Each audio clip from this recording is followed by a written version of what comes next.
హైదరాబాద్ కొండాపూర్లో అగ్ని ప్రమాదం జరిగింది. గెలాక్సీ అపార్ట్మెంట్ 9వ అంతస్తులో మంటలు చెలరేగాయి. గ్యాస్ సిలిండర్ పేలడంతో మంటలు వ్యాపించినట్టు స్థానికులు చెబుతున్నారు. మహిళ బాల్కనీలో ఉండడంతో ప్రమాదం నుంచి తప్పించుకుంది. అగ్నిమాపక సిబ్బంది ఆమెను అక్కడి నుంచి క్షేమంగా రక్షించారు.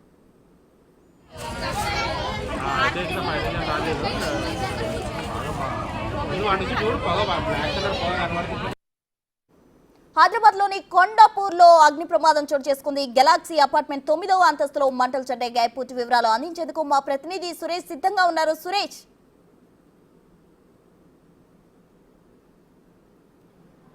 కొండాపూర్లోని గెలాక్సీ అపార్ట్మెంట్లో కొద్దిసేపటి క్రితమే ఫైర్ యాక్సిడెంట్ జరిగింది. ఇంట్లో ఒక్కసారిగా కిచెన్లో మంటలు వ్యాపించడంతో ఇల్లంతా కూడా వ్యాపించి బయట వరకు కూడా మంటలు వ్యాపించడం జరిగింది. వెంటనే అపార్ట్మెంట్లో ఉన్న స్థానికులు గమనించి ఫైర్ సిబ్బందికి సమాచారం ఇచ్చారు. పోలీసులకు కూడా సమాచారం ఇవ్వడంతో ఇక్కడ ఘటనా స్థలానికి చేరుకోవడం జరిగింది. అయితే ఈ ఘటనలో ఎవరికి ప్రమాదం జరగలేదు. ఆ ప్రమాదం జరిగే సమయంలో ఒక మహిళ మాత్రమే ఇంట్లో ఉంది. ఆ మహిళ బాల్కనీలో ఉండడంతో హైడ్రాలిక్ మిషన్ ద్వారా ఆమెని కిందికి దించడం జరిగింది. వెంటనే సి బ్లాక్లో ఈ ఘటన చోటు చేసుకుంది.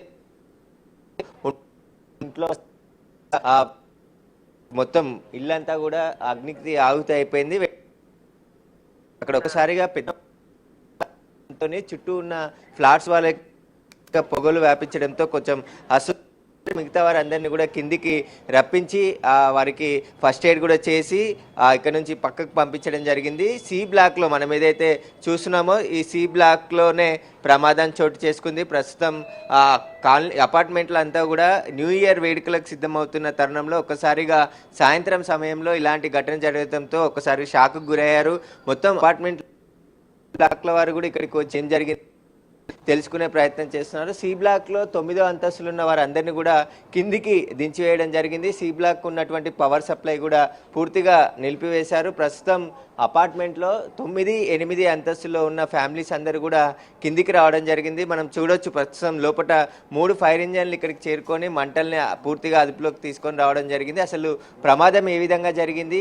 ఆ గ్యాస్ సిలిండర్ పేలిందని చెప్తున్నారు. గ్యాస్ సిలిండర్ కిచెన్లో పేలడం వల్ల ప్రమాదం జరిగిందా లేకుంటే ఇతర కారణాలు ఏవైనా ఉన్నాయనే దానిపై దర్యాప్తు కూడా పోలీసులు చేస్తున్నారు. ఈ ఘటనపై కేసు నమోదు పానిక్ కాకుండా అందరూ కూడా కిందికి ఈ ఏదైతే 8వ ఫ్లోర్ 9వ ఫ్లోర్కి సంబంధించిన అపార్ట్మెంట్లోని వాసులందరినీ కూడా ఏదైతే ఈ అపార్ట్మెంట్కి సంబంధించిన బ్లాక్ ఉంటుందో దానికి సంబంధించి పక్కకి తరలించడం జరిగింది. వీరందరూ కూడా ఒక్కసారిగా పెద్ద ఎత్తున మంటలు వ్యాపించడంతో అపార్ట్మెంట్లో ఏం జరిగింది అనేది కూడా తెలియని పరిస్థితిలో ఒక్కసారి కిందకి పరుగులు తీశారని చెప్పేసి కూడా చెప్తున్నారు. ప్రస్తుతం మిగతా బ్లాక్లన్నిటికీ పవర్ సప్లై ఉన్న సి బ్లాక్ మాత్రం పూర్తిగా పవర్ సప్లై బంద్ చేయడంతో వారంతా కూడా కిందికి వచ్చి అసలు ఏం జరిగింది అనే పూర్తి వివరాలు తెలుసుకున్నారు. పోలీసులు కూడా ఇక్కడికి చేరుకోవడం జరిగింది. ఎన్డీఆర్ఎఫ్ బృందాలతో పాటు ఫైర్ సిబ్బంది కూడా ఇక్కడికి చేరుకొని మంటలను అయితే ప్రస్తుతానికి పూర్తిగా అదుపులోకి తీసుకొని రావడం జరిగింది. అసలు ఈ ప్రమాదం ఎలా జరిగింది అనే దానిపై పోలీసులు కేసు నమోదు చేసి దర్యాప్తు చేస్తున్నారు. Right Suresh, thank you.